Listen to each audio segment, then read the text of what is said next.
യേശുക്രിസ്തു മദ്യം ഉപയോഗിച്ചിരുന്നോ ഇല്ലയോ എന്നതിനെ കുറിച്ചാണ് നമ്മൾ ഇനി കേൾക്കാൻ പോകുന്നത്.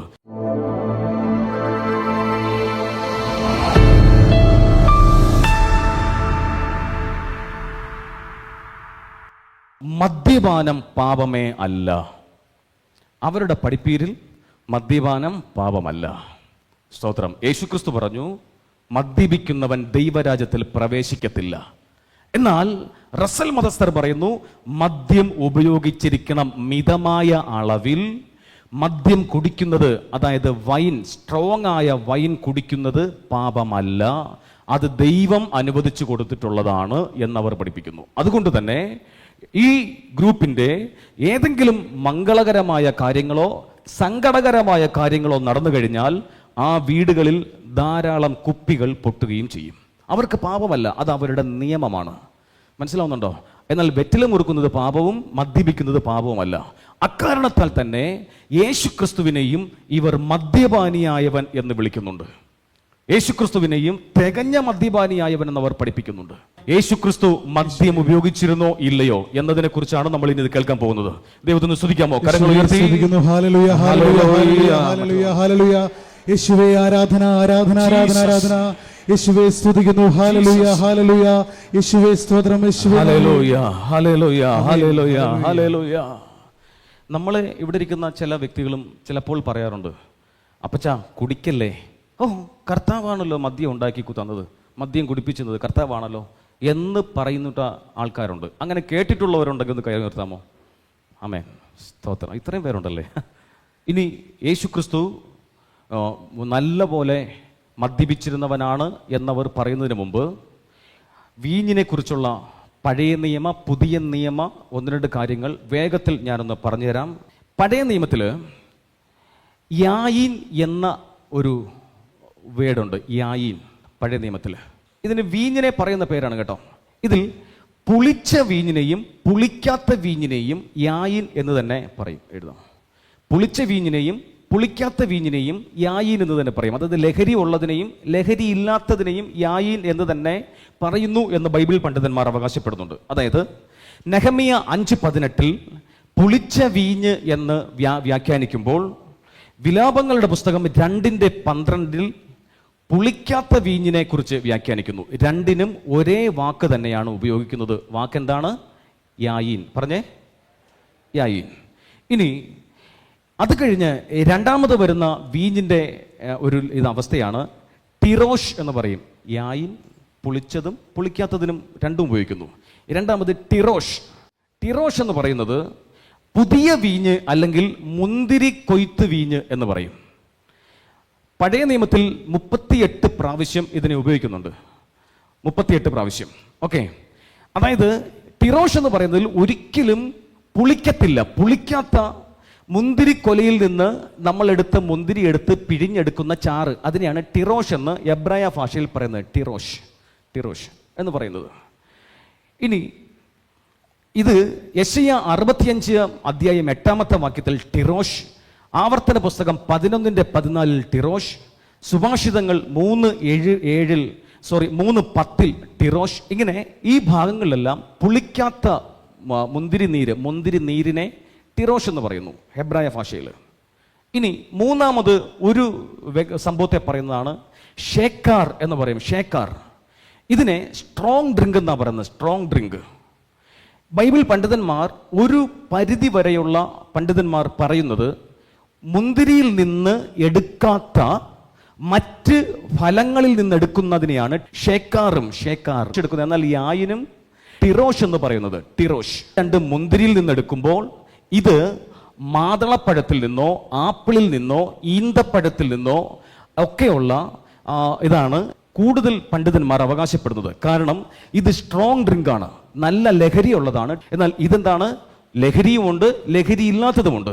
ഇത് പഠിപ്പിക്കുന്നത് യേശു ഉപയോഗിച്ചത് ഏതാണെന്ന് അറിയാൻ വേണ്ടിയിട്ടാണ്. ദൈവത്തെ ഒന്ന് സ്തുതിക്കാമോ? സ്തോത്രം, ഹല്ലേലൂയ. ഇനി പുതിയ നിയമത്തിലേക്ക് വന്നു കഴിഞ്ഞാൽ വീഞ്ഞിനെ ഒയിനോസ് എന്നാണ് പറയുന്നത്. ഒയിനോസ്, ഒയിനോസ്. ലഹരി ഉള്ളതിനെയും ഒയിനോസ് എന്ന് പറയും, ലഹരി ഇല്ലാത്തതിനെയും ഗ്രീക്കിൽ ഒയിനോസ് എന്ന് പറയും. രണ്ടിനും ഒയിനോസ് എന്ന് പറയാറുണ്ട്. ലഹരി ഉള്ളതിനെയും ലഹരി ഇല്ലാത്തതിനെയും ഒയിനോസ് എന്ന് പറയുന്നു. ചരിത്രകാരന്മാർ അവർ പറയുന്ന ഒന്ന് രണ്ട് കാര്യങ്ങൾ. ലഹരി കൂടാതെ മുന്തിരിച്ചാർ സൂക്ഷിക്കുന്ന ഒരു രീതി ആദിമകാലത്തുണ്ടായിരുന്നു. ലഹരി കൂടാതെ മുന്തിരിച്ചാർ സൂക്ഷിക്കുന്ന ഒരു രീതി, അത് റോമൻ എഴുത്തുകാരനായ പ്ലീനി, അദ്ദേഹത്തിൻ്റെ ഒരു ടെക്സ്റ്റ് ഉണ്ട്, നാച്ചുറൽസ് ഹിസ്റ്റോറിയ എന്ന് പറയും, നാച്ചുറൽ ഹിസ്റ്റോറിയ. അതിനകത്ത് കൃഷിയെക്കുറിച്ചും ഔഷധത്തെക്കുറിച്ചും അദ്ദേഹം കുറച്ച് കാര്യം പഠിപ്പിക്കുന്നുണ്ട്. ആ പഠിപ്പിക്കുന്നതിൽ അദ്ദേഹം ലഹരി കൂടാതെ മുന്തിരിച്ചാറിനെ എങ്ങനെ സൂക്ഷിക്കാമെന്ന് അദ്ദേഹം പഠിപ്പിക്കുന്നുണ്ട്. അതിൽ അദ്ദേഹം പഠിപ്പിക്കുന്നത് ഇപ്രകാരമാണ്: ചക്കിൽ നിന്ന് മുന്തിരിച്ചാർ എടുത്ത ഉടനെ അത് ഒരു പാത്രത്തിൽ ഒഴിച്ച് അതിൻ്റെ മുകളിൽ ഒരു കെട്ട് കെട്ടി വെള്ളം, നല്ലപോലെ വെള്ളമുള്ള ഒരു പാത്രത്തിനകത്ത് ഇതിനെ ഇറക്കി വെക്കണം. പിന്നെ ഇത് ഉയർന്നു വരാൻ പാടില്ല. അങ്ങനെ 40 ദിവസം വെള്ളമുള്ള ഒരു പാത്രത്തിനകത്ത് മുന്തിരിച്ചക്കിൽ നിന്ന് പിഴിഞ്ഞെടുത്ത വീഞ്ഞ് ഒരു പാത്രത്തിനകത്താക്കി അതിൻ്റെ മേൽവട്ടം കെട്ടി വെള്ളമുള്ള ഒരു പാത്രത്തിനകത്ത് 40 ദിവസം വച്ചാൽ കേടുകൂടാതെയും ഒരു ലഹരി പോലും വരാതെയും പുതുവീഞ്ഞായിട്ട് തന്നെ, അതായത് ലഹരിയില്ലാത്ത മുന്തിരിച്ചാറായിട്ട് തന്നെ ഇരിക്കുമെന്ന് പ്ലീനി അദ്ദേഹത്തിൻ്റെ നാച്ചുറൽ ഹിസ്റ്റോറി എന്ന ബുക്കിൽ പറയുന്നുണ്ട്. Hallelujah, hallelujah. ഇത് 1 വർഷം വരെ ഈ ലഹരിയില്ലാത്ത മുന്തിരി നീര് ഇരിക്കുമെന്നാണ് പ്ലീനി അവകാശപ്പെടുന്നത് ഈ വിധത്തിൽ. എന്നാൽ മറ്റു കുറച്ച് കൂട്ടർ അവർ പറഞ്ഞു വരുന്നത്, അവർ പഠിപ്പിക്കുന്നത് വേറൊരു തരമാണ്. അതായത് മുന്തിരിച്ചാറ് എടുത്ത് അതിങ്ങനെ ചൂടാക്കി പൾപ്പ് രൂപത്തിൽ അതിങ്ങനെ തിളപ്പിച്ച് കുറുകിപ്പിച്ച് വച്ചു കഴിഞ്ഞാൽ വർഷങ്ങളോളം അത് കേടുകൂടാതെ ഇരിക്കും. നമ്മളൊക്കെ ജാം ഉണ്ടാക്കത്തില്ലേ, മുന്തിരി ജ്യൂസൊക്കെ നമ്മൾ ജാമാകും, പൈനാപ്പിൾ ജ്യൂസ് നമ്മൾ ജാമാക്കിയാൽ അത് 5 വർഷം കഴിഞ്ഞാലും ലഹരി ഉണ്ടാകുമോ? ഇല്ല, അത് ലഹരിയില്ലാത്ത അവസ്ഥയായിരിക്കും. എന്നതുപോലെ ഇവർ പറയുന്നത് മുന്തിരിച്ചാറിനെ തിളപ്പിച്ച് കുറുക്കി വച്ചു കഴിഞ്ഞാൽ ആവശ്യത്തിനെടുത്ത് വെള്ളം ചേർത്ത് ചാലിച്ച് ഉപയോഗിക്കാം, ലഹരിയില്ലാത്ത വസ്തു കിട്ടുമെന്ന് ആദിമകാലത്തെ ഉള്ള ഒരു വിശ്വാസ രീതിയും ഉണ്ട്. ഇതിനെക്കുറിച്ച് സ്മിത്സിന്റെ ബൈബിൾ ഡിക്ഷണറിയിൽ വ്യാഖ്യാനിക്കുന്നുണ്ട് ഈ പറഞ്ഞ 2 കൂട്ടം കാര്യങ്ങൾ. ഇത് രണ്ടും മനസ്സിലായി എന്ന് വിശ്വസിക്കുന്നു. മനസ്സിലായവർ ഹല്ലേലൂയ പറയാമോ? ആമേൻ. ഇനി നമ്മൾ പോകുന്നത് യേശു ക്രിസ്തു വീഞ്ഞ് കുടിച്ചിരുന്നു എന്ന് യേശു തന്നെ പറഞ്ഞു എന്നാണ് യഹോവ സാക്ഷികൾ സാക്ഷ്യപ്പെടുത്തുന്നത്. ലൂക്കോസിന്റെ സുവിശേഷം 7-ാം അധ്യായം 33-34 വാക്യങ്ങൾ നമുക്കത് വായിക്കാം. യേശു വീഞ്ഞു കുടിച്ചിരുന്നോ ഇല്ലയോ? ഓക്കെ, ലൂക്ക് 7:33-34 വാക്യങ്ങൾ.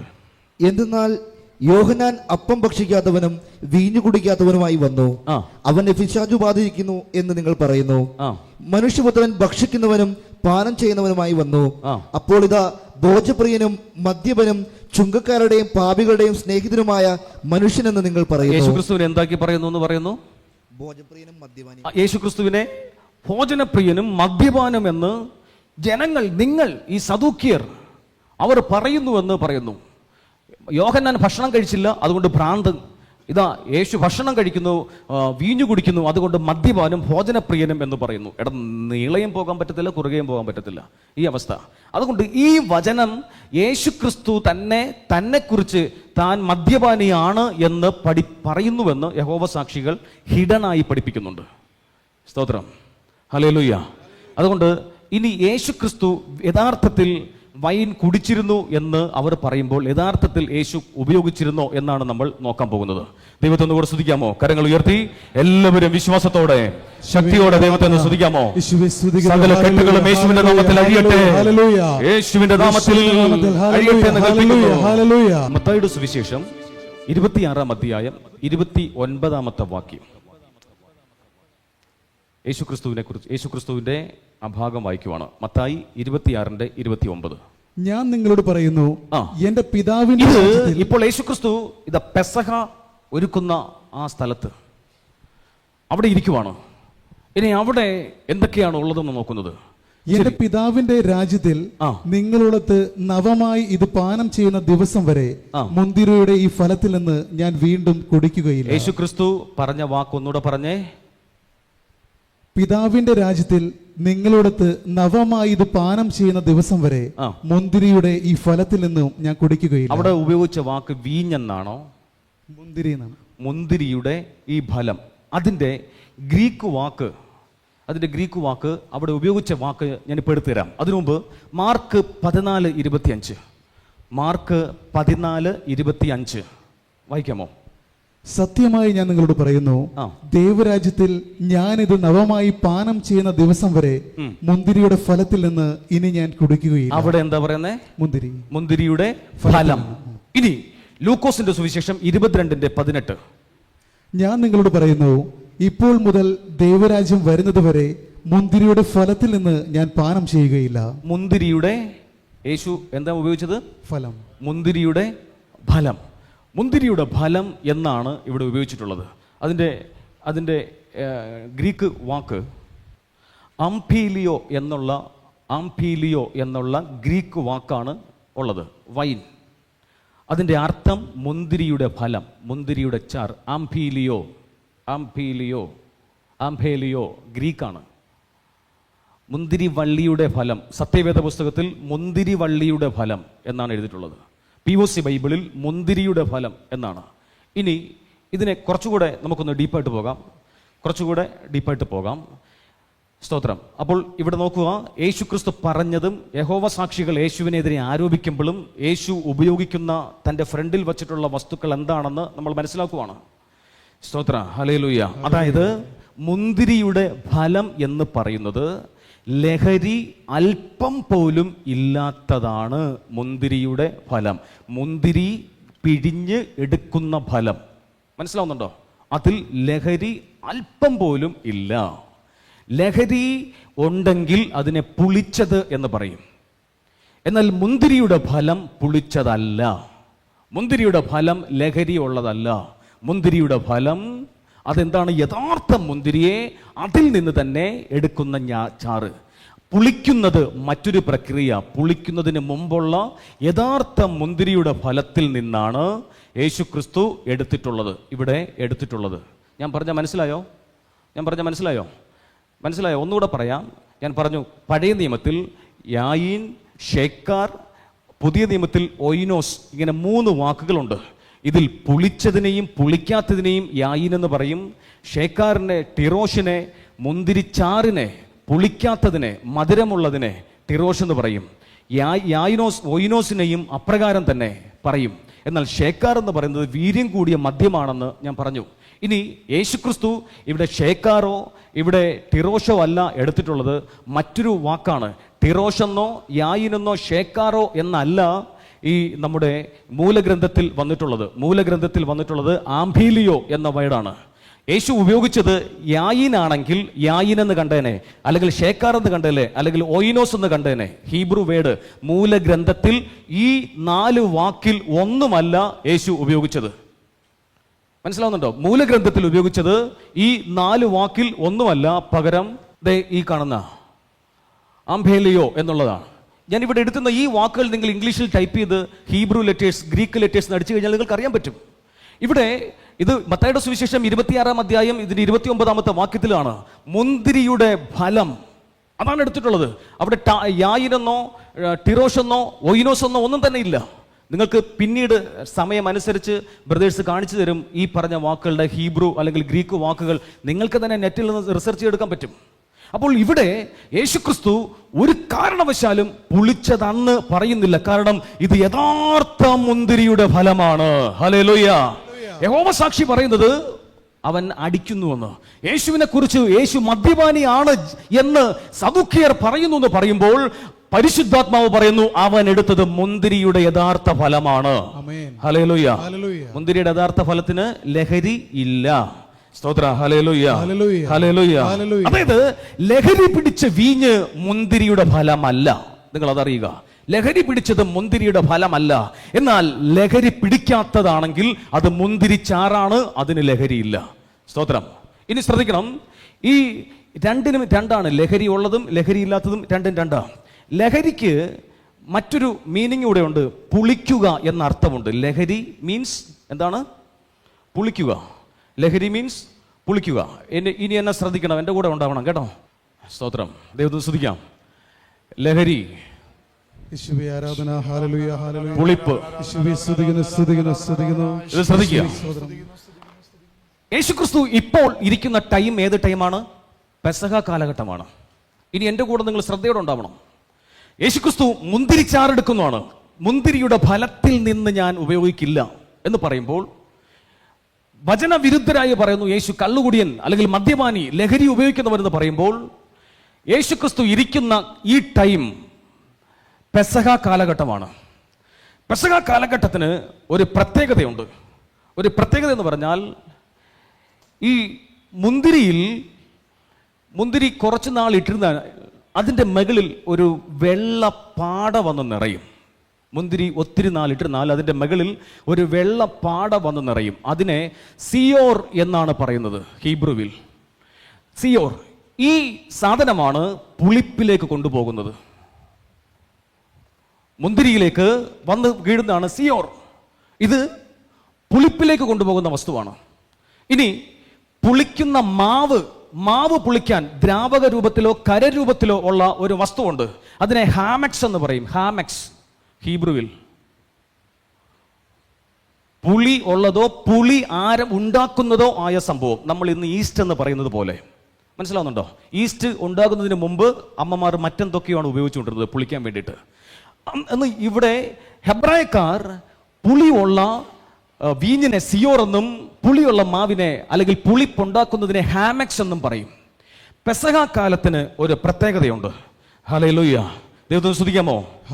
ദൈവത്തെ സ്തുതിക്കാമോ? പെസഹ കാലത്തിന്റെ പ്രത്യേകത പുറപ്പാട് പുസ്തകം 12-ാം അധ്യായം അതിന്റെ 15 മുതൽ 20 വരെയുള്ള വാക്യങ്ങൾ വായിക്കുമ്പോൾ അറിയാം. പുറപ്പാട് പുസ്തകം 12-ന്റെ 15 മുതൽ 20 വരെ. നിങ്ങൾ 7 ദിവസം പുളിപ്പില്ലാത്ത അപ്പം ഭക്ഷിക്കണം. ശ്രദ്ധിക്ക്, 7 ദിവസം ഏതപ്പമാണ് ഭക്ഷിക്കേണ്ടത്? പുളിപ്പില്ലാത്ത അപ്പം ഭക്ഷിക്കണം. പുളിപ്പില്ലാത്ത അപ്പം ഭക്ഷിക്കണം. 1-ാം ദിവസം തന്നെ നിങ്ങളുടെ വീടുകളിൽ നിന്ന് പുളിമാവ് നീക്കം ചെയ്യണം. 1-ാമത്തെ ദിവസം പുളിമാവ് ഹാമക്സ് സിയോർ നീക്കം ചെയ്യണം. പെസഹ ആചരിക്കേണ്ട, പെസഹ ഭക്ഷിക്കേണ്ട കുടുംബങ്ങൾ എന്ത് ചെയ്യണം? അവരുടെ വീട്ടിൽ നിന്ന് എന്ത് മാറ്റണം? പുളിമാവ് നീക്കം ചെയ്യണം. ബൈബിളിൽ എഴുതിയിട്ടുള്ളത് നോക്കിയേ. എന്ത് നീക്കം ചെയ്യണം? പുളിമാവ്. എടുത്ത് ദൂരെ കളയണം.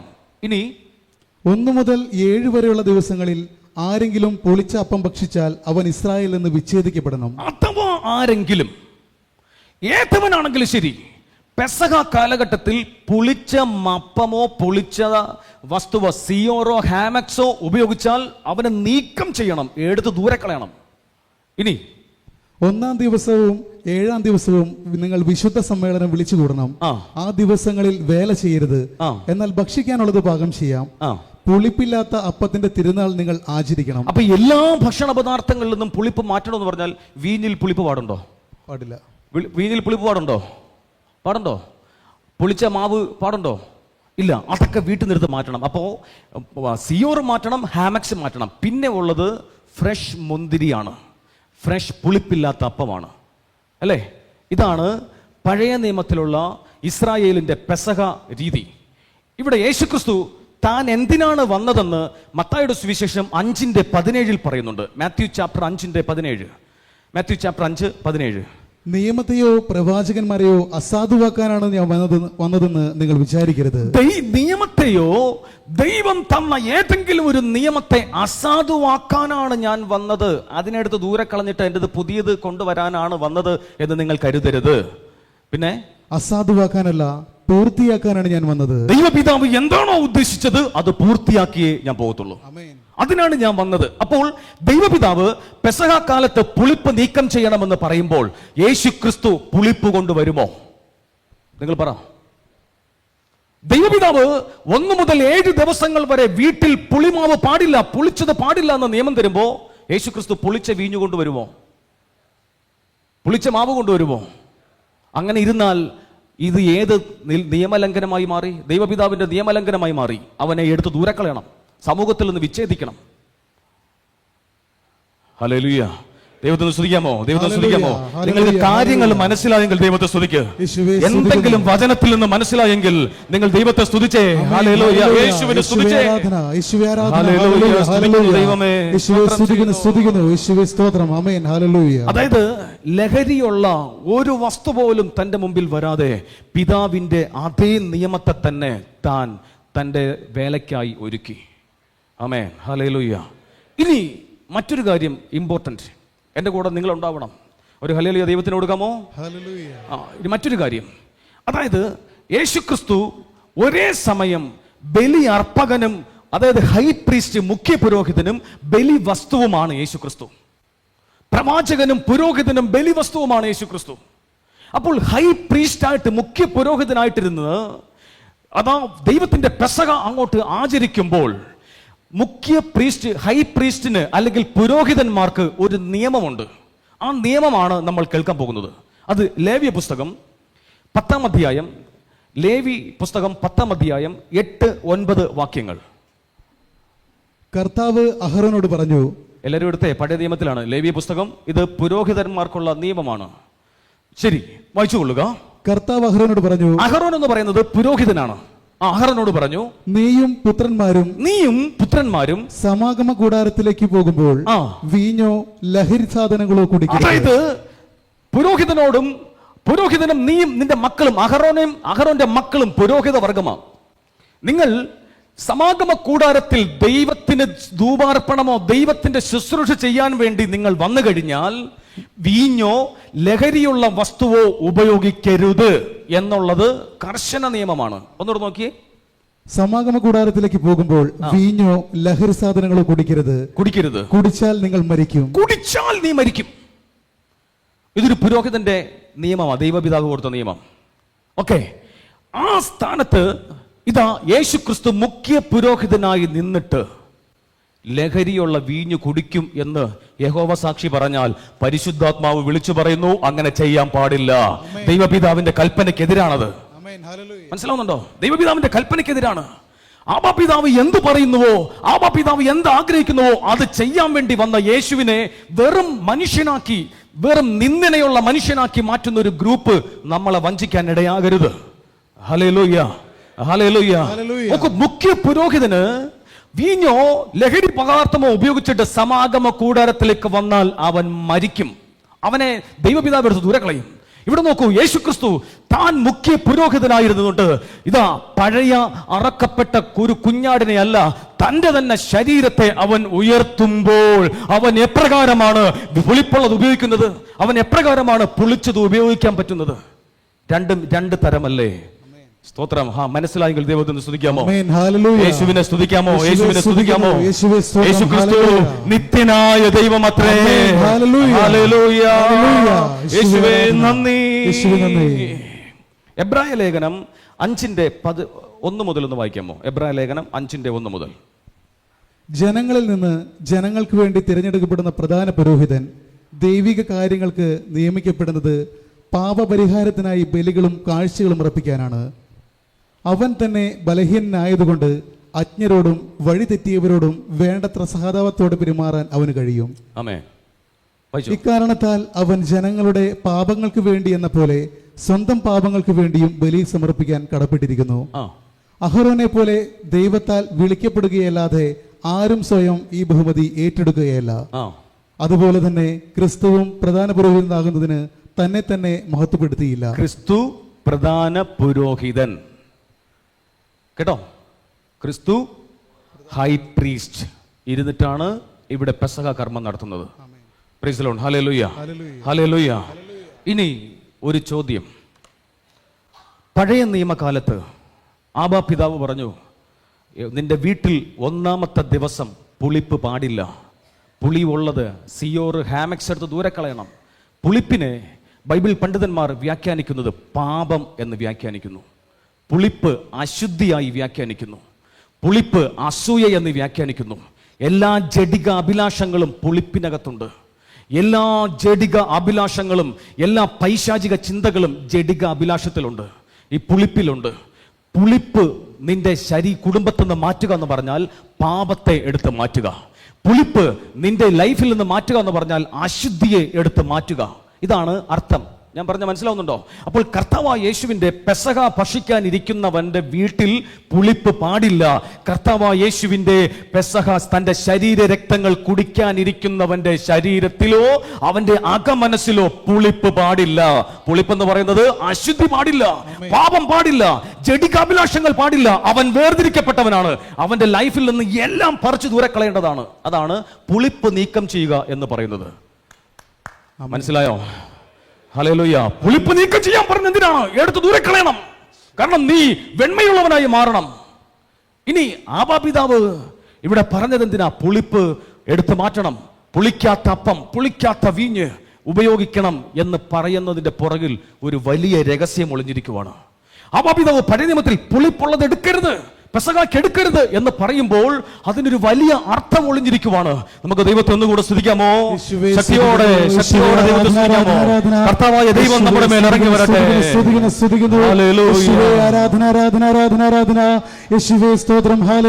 സ്തോത്രം. പഴയ നിയമത്തിൽ ഒരപ്പം എടുത്ത് ആണ് ഉയർത്തുന്നത്, പെസഹ അപ്പം, പുളിപ്പില്ലാത്ത അപ്പം. അവർ ഒരു പാനപാത്രത്തിൽ വീഞ്ഞെടുക്കും, പുളിപ്പില്ലാത്ത വീഞ്ഞ്. ശരിയല്ലേ? ആ പുളിപ്പെന്ന് പറയുന്നത് എന്താണ്? അശുദ്ധിയാണ്, പാപമാണ്, തിന്മയാണ്. എടുത്ത് മാറ്റാൻ പറഞ്ഞു. പിന്നെ പുളിപ്പില്ലാത്താണ് ഉപയോഗിക്കുന്നത്. ഇത് കൊടുക്കാൻ ഒരു കാരണമുണ്ട്. കാലങ്ങൾ ചിലത് കഴിയുമ്പോൾ തൻ്റെ ഏകജാതൻ തന്നെയാണ് ഇതാ നിത്യ പുരോഹിതനായി ബലി വസ്തുവായി വന്നിരിക്കേണ്ടത്. യേശുക്രിസ്തു വന്നിരുന്നിട്ട് തൻ്റെ ശരീരം എന്ന് പറഞ്ഞുകൊണ്ട് കൊടുത്ത അപ്പത്തിന് പുളിപ്പ് പാടുണ്ടോ? പുളിപ്പ് പാടുണ്ടോ? യേശുവിൻ്റെ ശരീരം തിന്മയാകുന്ന ശരീരമല്ല. യേശുവിന്റെ ശരീരം അശുദ്ധിയുള്ള ശരീരമല്ല. യേശുവിന്റെ ശരീരം ഒരു പാപവും ഏൽക്കാത്ത ഏശാത്ത ശരീരമായതുകൊണ്ട് പുളിപ്പ് പാടില്ല ബലിയർപ്പണത്തിന് വേണ്ടി എടുക്കുമ്പോൾ. അത് കണ്ടിട്ട് പണ്ടേ ആബാപിതാവ് പറഞ്ഞു, നിന്റെ വീട്ടിൽ പെസഹാക്ക് പുളിപ്പുള്ള അപ്പം പാടില്ല. കാരണം കാലങ്ങൾ കഴിയുമ്പോൾ യഥാർത്ഥ ശരീരം വചനം മാംസമാകുന്നത് ഒരു പുളിപ്പുമില്ലാത്തത് എടുത്ത് ഉയർത്തേണ്ടതാണ്. ഹല്ലേലൂയ. ഞാൻ പറഞ്ഞ മനസ്സിലായോ? നിങ്ങൾക്ക് എത്ര പേർക്ക് മനസ്സിലായി? യേശുവിന്റെ ശരീരം പാപമാണെന്നും യേശുവിന്റെ ശരീരം മനുഷ്യന്റേതാണെന്നും വെറും മനുഷ്യനാണെന്നും പറയുമ്പോൾ, മനുഷ്യന്റെ ശരീരമാണെങ്കിൽ അഭിലാഷങ്ങളും തിന്മകളും അശുദ്ധിയുമുണ്ട്. എന്നാൽ വചനം മാംസമായ ഒരു ദൈവമല്ല, വചനം മാംസമായ യഥാർത്ഥ ദൈവത്തിന്റെ വചനത്തിൽ ഒരു അശുദ്ധിയും ഇല്ലാതെ അവൻ ഉയർത്തിപ്പിടിച്ചേക്കുവാണ്. ഇത് എന്റെ ശരീരമാണ്, ഇത് എന്റെ രക്തമാണ് എന്ന് പറഞ്ഞ മുന്തിരിയുടെ ഫലം എടുക്കുവാണ്. എന്റെ രക്തമാണ്. യേശു തൻ്റെ ലൈഫിൽ ഏറ്റവും പ്രധാനമായി ഇവിടെ വന്ന് ഒരുവനെ നിത്യജീവനിലേക്കും പുതിയ ഉടമ്പടിയിലേക്കും കർത്താവ് നമ്മളെ ഒന്നിപ്പിക്കുമ്പോൾ, പാപമില്ലാത്തവനായ താൻ പാപികളായ നമുക്ക് വേണ്ടി മരണം കൈവരിക്കുവാൻ ഒരുങ്ങിയപ്പോൾ എന്ന് പറഞ്ഞുകൊണ്ട് നമ്മളൊക്കെ നമ്മുടെയൊക്കെ സഭകളിൽ വിശുദ്ധ കുർബാന സ്ഥാപന വചനങ്ങൾ ചൊല്ലുന്ന സമയത്ത് കേൾക്കാറുണ്ട്. പാപമില്ലാത്ത പുളിപ്പില്ലാത്ത അപ്പം, പുളിപ്പില്ലാത്ത ശരീരം, ഇത് അനീതിയില്ലാത്ത ശരീരം, ശുദ്ധിയുള്ള ശരീരം, തിന്മ ബലപ്പെടാത്ത ശരീരം, സാത്താൻ തൊടാത്ത ശരീരം. ആ ശരീരം ഉയർത്തിയിട്ട് പറയുന്നു, ഇത് പുളിപ്പില്ലാത്ത അപ്പമാണ്, യേശുവിന്റെ ശരീരമാണ്. ഹല്ലേലൂയ. ഇത് കഴിക്കുന്നവന്റെ ശരീരത്തിലും പുളിപ്പ് പാടില്ല. ഇത് ഉൾക്കൊള്ളുന്നവന്റെ ശരീരത്തിൽ പുളിപ്പ് പാടില്ല. സ്തോത്രം. Hallelujah, hallelujah. മനസ്സിലായെങ്കിൽ ദൈവത്തെ സ്തുതിക്കാമോ? യേശുവേ സ്തുതിക്കുന്നു. Hallelujah, hallelujah, hallelujah, hallelujah. യേശുവേ സ്തുതിക്കുന്നു, സ്തുതിക്കുന്നു, സ്തുതിക്കുന്നു, സ്തുതിക്കുന്നു, സ്തുതിക്കുന്നു. പൗലോസ് ശ്ലീഹ നൽകുന്ന ഒരു വ്യാഖ്യാനം കൂടെ നമുക്ക് കേൾക്കാം. 1 കൊരിന്ത്യർ 5-ാം അധ്യായം 6 മുതലുള്ള വാക്യങ്ങൾ. നിങ്ങളുടെ ആത്മപ്രശംസ ഒട്ടും നന്നല്ല. അല്പം പുളിപ്പ് മുഴുവൻ മാവിനെയും പുളിപ്പിക്കുമെന്ന് നിങ്ങൾക്ക് അറിവുള്ളതല്ലേ? നിങ്ങൾ പുളിപ്പില്ലാത്ത പുതിയ മാവാകേണ്ടതിന് പഴയ പുളിപ്പ് നീക്കിക്കളയുവിൻ. നിങ്ങൾ പുളിപ്പില്ലാത്തവർ ആയിരിക്കേണ്ടവരാണല്ലോ. എന്തെന്നാൽ നമ്മുടെ പെസഹ കുഞ്ഞാടായ ക്രിസ്തു ബലിയർക്കപ്പെട്ടിരിക്കുന്നു. ആമേൻ. നമ്മുടെ പെസഹ കുഞ്ഞാടായ ക്രിസ്തു പുളിപ്പില്ലാത്തതായതുകൊണ്ട് സഭയോട് പറയുകയാണ്, ഇനി പഴയ കൾച്ചറിൽ പോകരുത്. ക്യാമ്പ് കഴിഞ്ഞ് മടങ്ങിപ്പോയാൽ വിഗ്രഹത്തെ തൊടാൻ പോകരുത്. ക്യാമ്പ് കഴിഞ്ഞ് മടങ്ങിപ്പോയാൽ അന്യ കൾച്ചറിന്റെ പുറകെ പോകരുത്. ക്യാമ്പ് കഴിഞ്ഞ് മടങ്ങിപ്പോയാൽ ഉപവാസമോ ആരാധനയോ ഇല്ലാത്ത പാഴ് ജീവിതത്തിലേക്ക് പോകരുത്. ക്യാമ്പ് കഴിഞ്ഞ് മടങ്ങിപ്പോയാൽ പരിശുദ്ധാത്മാവിൽ കൃപയുള്ളവരായി മടങ്ങിപ്പോകണം. പഴയ ജീവിതത്തിലേക്കല്ല നീ പോകേണ്ടത്. നിനക്കൊരു പുതിയ വഴി ദൈവം തുറന്നു തരികയാണ്. Hallelujah, hallelujah, hallelujah. അതുകൊണ്ട് യേശുവിന്റെ ശരീരം പാപമല്ല. യേശുവിന്റെ ശരീരത്തിൽ പാപമില്ല. യേശുവിന്റെ ശരീരത്തിൽ തിന്മയില്ല, അശുദ്ധിയില്ല. അത് ഉറപ്പിക്കുക. സ്തോത്ര. ഹല്ലേലൂയ. ദൈവത്തെ സ്തുതിക്കാം. ദൈവത്തെ സ്തുതിക്കാം.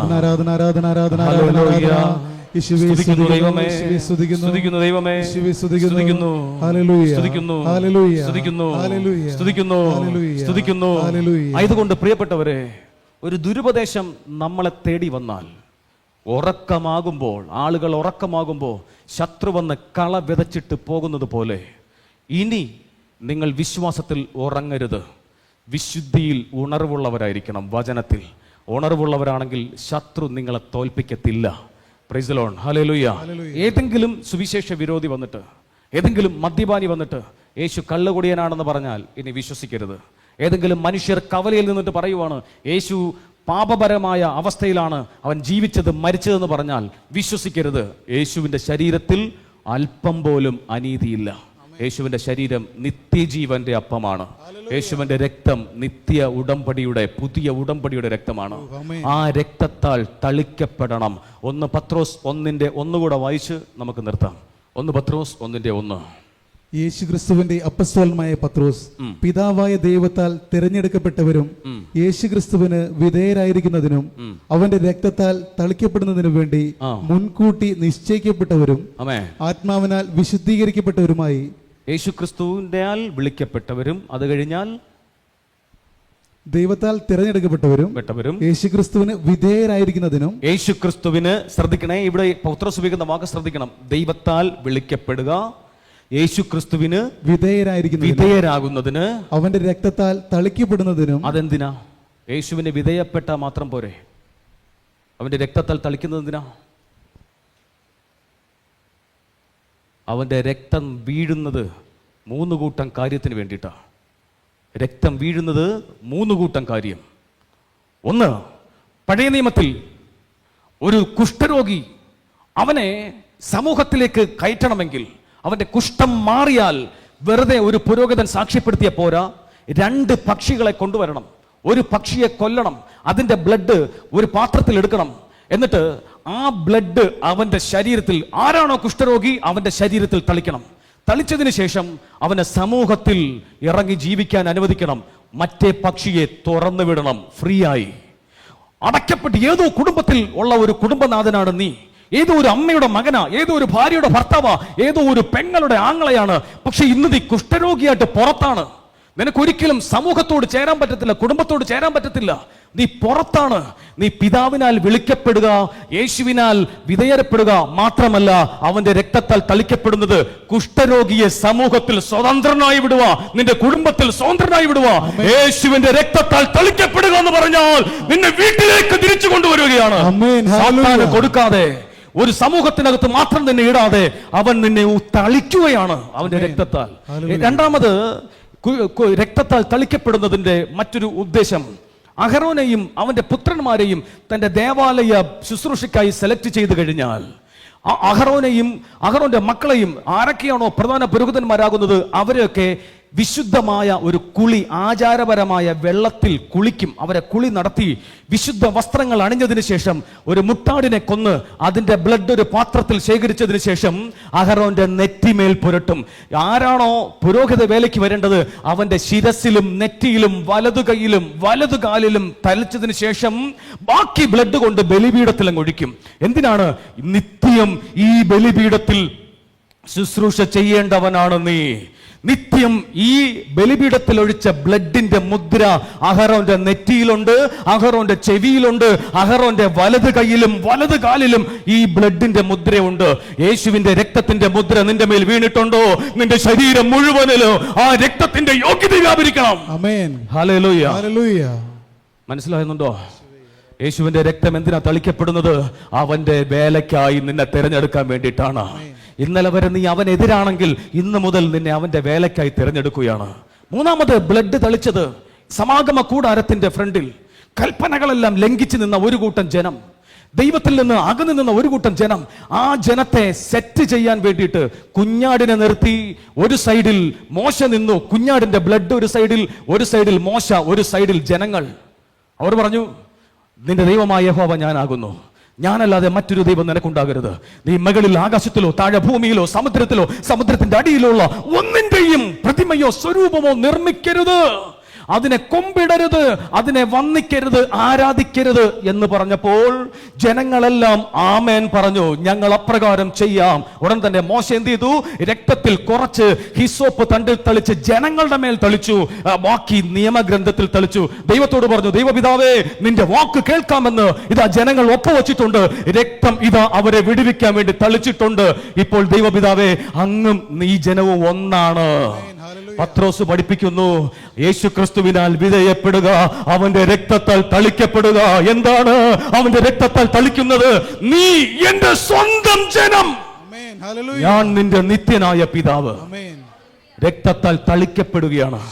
മാറ്റുവാണ്, നിന്നെ മാറ്റിവെക്കുവാണ്. അഹറോന്റെ തലമുറയോ രണ്ടാമത് ബലിപീഠത്തിൽ നിന്ന് പുറത്തു പോയിട്ടില്ല. ഒരു കുഷ്ഠരോഗി രണ്ടാമത് ഔട്ടായിട്ടില്ല.